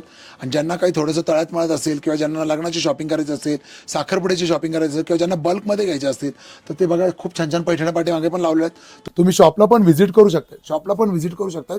आणि आता कस्तुरी पैठणी भव्य दिव्य असं मोठं दालन, जवळजवळ 70,000 ते 80,000 स्क्वेअर फूटचं मोठं असं भव्य दालन तुमच्या सेवेसाठी घेऊन येतात येणाऱ्या वर्षात, 2 वर्षामध्ये. आणि जिथे तुम्हाला म्हणतात ना, आता जसं आमची वैशाली बघा खूप दिवसापासून म्हणते की आपण पार देण्या घेण्याच्या साड्या ज्या असतात, पार तुमच्या आहेराव साड्या म्हणतात आपण त्याला, 200-300 पासून, तर त्याचं सुद्धा आपण होलसेल दालन तयार करतोय. 200-300 पासून तर लाख रुपयापर्यंतची साड्या तुम्ही होलसेलमध्ये पण तिथे परचेस करू शकतायत. आणि आताही तुम्हाला भरपूर आम्ही सेवा देण्याचा प्रयत्न करतोय. तर तुम्ही या शॉपला पण व्हिजिट देऊ शकतायत. आणि आपलं जे नवीन ड्रीम प्रोजेक्ट असणार आहे तिथे पण तुम्हाला नक्की अवश्य व्हिजिट द्यायचे. ते ड्रीम प्रोजेक्ट असणार आहे आपलं दुहेरी वाट, म्हणजे एनजीकेम शाळेसमोर, कुठला रोड येतो, मनमाड कोपरगाव रोडला हायवेला आपलं शॉप चालू होतंय. नक्कीच. आणि पुढचा प्रश्न असा विचारेल मी की नवीन पिढी जी आहे, म्हणजे माझ्यासारखे तरुण असतील, तर नवीन पिढीसाठी तुम्ही काय संदेश द्याल, जे विशेषतः या व्यवसायामध्ये किंवा त्यांचा पारंपरिक बिझनेस ट्रेडिशनल असेल तर त्या व्यवसायामध्ये त्यांची इच्छा आहे व्यवसाय पुढे वाढवण्याची, त्यांच्यासाठी काय संदेश असेल तुमचा? नक्कीच, कारण की आजही पैठणीला खूप डिमांड आहे. तुमच्याकडे समजा जागा नसेल शॉप टाकण्यासाठी म्हणा, किंवा मग तुम्हाला भांडवल नसेल, तर तुम्ही पैठण्यांमध्ये पण खूप छान छान डिझाईन बनवू शकतात. पैठण्यांमध्ये पण खूप छान छान डिमांड बनवू शकतात. आणि पैठणीला देशातच नाही तर विदेशात, परदेशात सुद्धा खूप मागणी आहे. पैठणीला नवीन पिढीसाठी खूप महत्वाचं असेल. पैठणीला सध्या पैठणी भारतात फेमस आहे, पण नवीन पिढीला जास्त अंदाज आहे की देश विदेशामध्ये काय घटना चालू आहे. तर त्यांच्यासाठी पूर्ण मार्केट ओपन आहे. कॉम्पिटिशन तर फक्त भारतात आहे. भारताची लोकसंख्या 150 करोड. 150 करोड संपला का मार्केट? आणि पोहोचवा, भारतामध्ये सुद्धा अजून भरपूर आहेत जिथे पैठणी पोहोचली नाहीत. जिथे पैठणी पोहोचली नाही तर ते तुम्ही करायचंय, नवीन पिढीने ते काम तुम्ही करायचंय जास्तीत जास्त भगिनीपर्यंत. आज आपली पैठणी महाराष्ट्रातच नाही तर महाराष्ट्राच्या बाहेर, म्हणजे साऊथमध्ये म्हणा, नॉर्थमध्ये म्हणा, किंवा ईस्टमध्ये म्हणा, किंवा वेस्टमध्ये म्हणा, आज बेंगॉलहून सुद्धा आपल्याला पैठण्यांच्या ऑर्डर येतात. आपला एक व्हिडिओ पण बघा जो फेमस झालेला आहे लॉकडाऊनच्या काळाचा, तो वेस्ट बेंगॉल मधलाच आहे ना ताई? त्या पर्पल कलरची पैठणी आपला फेमस शॉट झालेला आहे बघा. लॉकडाऊन मध्ये त्यांनी पैठणी मागवली, ती वेस्ट बेंगॉलच मागवली त्यांनी ती पैठणी. त्यामुळे मी सांगतोय डिमांड सगळी अजून भरपूर आहे. फक्त त्याला पोहोचवणारा युवा पिढीची गरज आहे. ज्यांचे विचार नवीन असतील आणि काहीतरी नवीन करण्याची जिद्द त्यांच्यामध्ये. कन्सिस्टन्सी, पुन्हा मी सांगेल कन्सिस्टन्सी तुम्हाला ठेवायला लागणार आहे. तर हा सर्वात एक प्रश्न असेल की सर्वांना जीवनामधला एक घटना आपण विचारू यांना, तुमच्या जीवनातील सर्वात महत्वाची घटना किंवा धडा तुम्ही शिकले असेल तो? अरे बापरे, असे तर असंख्य धडे आहेत आणि अशी प्रचिती मला एखादा तुम्हाला आठवत असणारा धडा. बरे तुमच्या अगदी तुम्ही जीवनात सांगू शकता, पर तुम्ही मागावर बसायचे, ज्या हँडलूम आपण म्हणतो, ते तुम्हाला कोणी शिकवलं असेल की तुमच्या कुटुंबातील कोणी, त्याबद्दल वगैरे थोडस कुठला धडा तुम्हाला असा आठवतो? बघा, आता असे प्रसंग तर भरपूर आहेत, पण इथे मी आता सोशल मीडियावर सांगा काही बिंदास सांगा. ठीक आहे, काय प्रश्न होता पुन्हा एकदा विचार. तुमच्या जीवनातील सर्वात महत्वाचा धडा कोणता आहे? बघा, मी सुरुवातीलाही सांगितलं आणि आताही सांगतोय, सीखना बंद तो जीतना बंद. धडे तर आपल्याला रोज मिळत राहतात आणि बरेच वेळा जीवनामध्ये असे प्रसंग येतात आपल्याला की आता सर्व संपलं, दॅट्स ऑल क्लोज, पूर्ण संपलंय, आता इथे आपण संपलोय, आता पुढे फक्त अंधार आणि फक्त अंधार असणार आहे, या पलीकडे काहीच नसणार आहे. मग आपण जेव्हा सुरुवात केली ती सुरुवातीला आपण बाहेरचं म्हणजे बाहेर लूमवर काम केलं.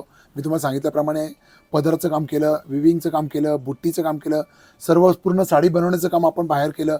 आणि त्यानंतर आपण एक छोटासा प्लॉट घेतला. त्या प्लॉटवर आपण पत्र्याचं एक शेड केलं होतं आणि पत्र्याचं शेड केलं आणि खूप जोमाने आपण खूप खुश होतो आणि लोन पण घेतलेलं होतं. लोन घेऊन आपण लूम चालू करू म्हटलं, तिथं पत्र्याचं शेड केलं आणि इतका प्रचंड पाऊस आला, इतका प्रचंड पाऊस आला. त्या दिवशी त्या पाऊस आल्यानंतर त्या भिंती ज्या होत्या त्या मातीच्या भिंती पूर्ण म्हणजे पूर्ण जे म्हणतो ना आपण जे रूम बांधली होती ती पूर्ण रूम दबून गेली ती. आणि ज्यावेळेस आपण रातभर पाऊस चालू होता आणि ती रूम जेव्हा आपण बघितली ती पूर्ण रूम दबून गेली होती. आणि म्हटलं आपली इथून सुरुवात करायची आहे. म्हणजे मी जे आतापर्यंत जे पैठणीचे ज्या लूमवर दुसरीकडे काम करत होतो, इथे मला आता स्वतःचं लूम चालू करायचे आणि या रूममध्ये मी आता लूम चालू करणार आहे. आणि ही रूमची जर मी अवस्था त्यावेळेस बघितली रात्रीच्या पावसातून, आणि नवीन बांधकाम केलेलं होतं, ते मातीचं बांधकाम होतं आणि मातीचं बांधकाम तुम्हाला पण माहिती आहे, आजच्या पाऊस जेव्हा पाऊस इतका धोधो पाऊस आला रातभर, त्यावेळेस त्या रूमची अवस्था. आणि ज्यावेळेस मी बघितलं आणि डोक्यावर कर्जाचं ओझं आणि बघितलं, त्यावेळेस मला असं म्हणजे पूर्ण डोळ्यापुढे पूर्ण अंधार दिसत होता. असं वाटत होतं इथे आता पूर्ण संपलं, इथे आपलं संपलं आणि पुन्हा आपण जे दुसऱ्याच्या लूमवर आपण काम करत होतो असं वाटायला लागलं तर इथे पूर्ण संपलं आणि पुन्हा आपल्याला तेच करायला लागणार आहे.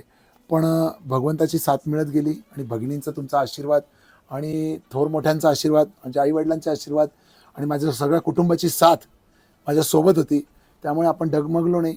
अशा परिस्थितीत सुद्धा आपण उभे राहिलो आणि आज तुमच्या समोर आहे कस्तुरी पैठणी. नक्कीच. शेवटचा प्रश्न आपला असेल की शेवटी कस्तुरी पैठणीच्या प्रेक्षकांसाठी आणि तुमच्या ग्राहकांना तुम्ही काय सांगू इच्छिता? ग्राहकांना मी तेच पुन्हा पुन्हा सांगतोय, क्वालिटीवर भर द्या, क्वांटिटीवर नाही. आणि भगिनींनो हे बघा, सस्ता रोए बार बार, महंगा रोए एक बार, महंगा रोए एक बार, सस्ता रोए बार बार. त्यामुळे सस्ता तुम्हाला घेतल्यानंतर प्रोडक्ट तुम्ही किती टिकवता, कसं टिकवता तुमचा प्रश्न आहे, पण क्वालिटी प्रोडक्ट घेतल्यानंतर तुम्हाला क्वालिटीची गॅरंटी मिळणार आहे. हां, फक्त एवढं मी सांगेल की प्रोडक्ट तुम्ही कसं वापरता हे तुमच्या हातामध्ये. तुम्ही म्हणाल की तुमचं मग क्वालिटी प्रोडक्ट आहे, मग आम्ही कसंही वापरायचं का, किंवा आता तुमची पैठणी आहे मग आम्ही ही वॉश पण करायची का, किंवा ही नेसून आम्ही पावसात पण जायचं का? नाही, ड्रायक्लीन साडी आहे. आम्ही जेव्हा साडी तुम्हाला देताना सांगतोय ड्रायक्लीन आहे, अमुक कलरची गॅरंटी आहे, तमुक कलरची गॅरंटी नाही. तसं बघा, आपल्याला जर विवरकडनं आपण जर साड्या बनवून घेतोय तर विवर पण सांगतो ना की भैया कलरची गॅरंटी नाही आहे, अमुक कलर तुम्हाला ड्रायक्लीन साडी करायला लागणार आहे. तसंच मी तुम्हाला सांगेल सगळ्या भगिनींना, क्वालिटी प्रोडक्ट घ्या.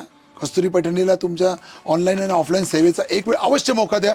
कस्तुरी पैठणी तुमच्या कसोटीवर खरं उतरण्याचा नक्की प्रयत्न करेल.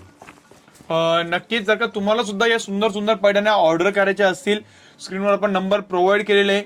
आता शेवटी फक्त आपण या ज्या पैठण्या इथे लावलेल्या आहेत याची एक छोटीशी झलक तुम्हाला देणार आहोत. खाली आपल्या डिस्क्रिप्शन मध्ये सर्व प्रकारच्या लिंक सुद्धा आपण प्रोव्हाइड केलेल्या आहे. तुम्हाला ऑर्डर करायच्या असतील तर आपल्याकडे दोन्ही ऑप्शन अवेलेबल आहे. तुम्ही शॉपमध्ये कस्तुरी पैठणी येथे येऊन सुद्धा नक्कीच व्हिजिट करून ऑनलाईन ऑर्डर करू शकताय. आणि जर का तुम्हाला ऑनलाईन ऑर्डर करणं शक्य नसेल, ऑफलाईन शक्य नसेल, ऑनलाईन या, दोन्ही पर्याय आपण तुम्हाला दिलेले आहे. तर या पैठणी 2 मिनिटात फक्त तुम्हाला दाखवून देतील, थोडी माहिती मिळेल तुम्हाला कस्तुरी पैठणीची क्वालिटी काय असते. एक ओपन व्यू पण घेऊया आपण आणि या आपण पॉडकास्टला मग पुढे बघूया.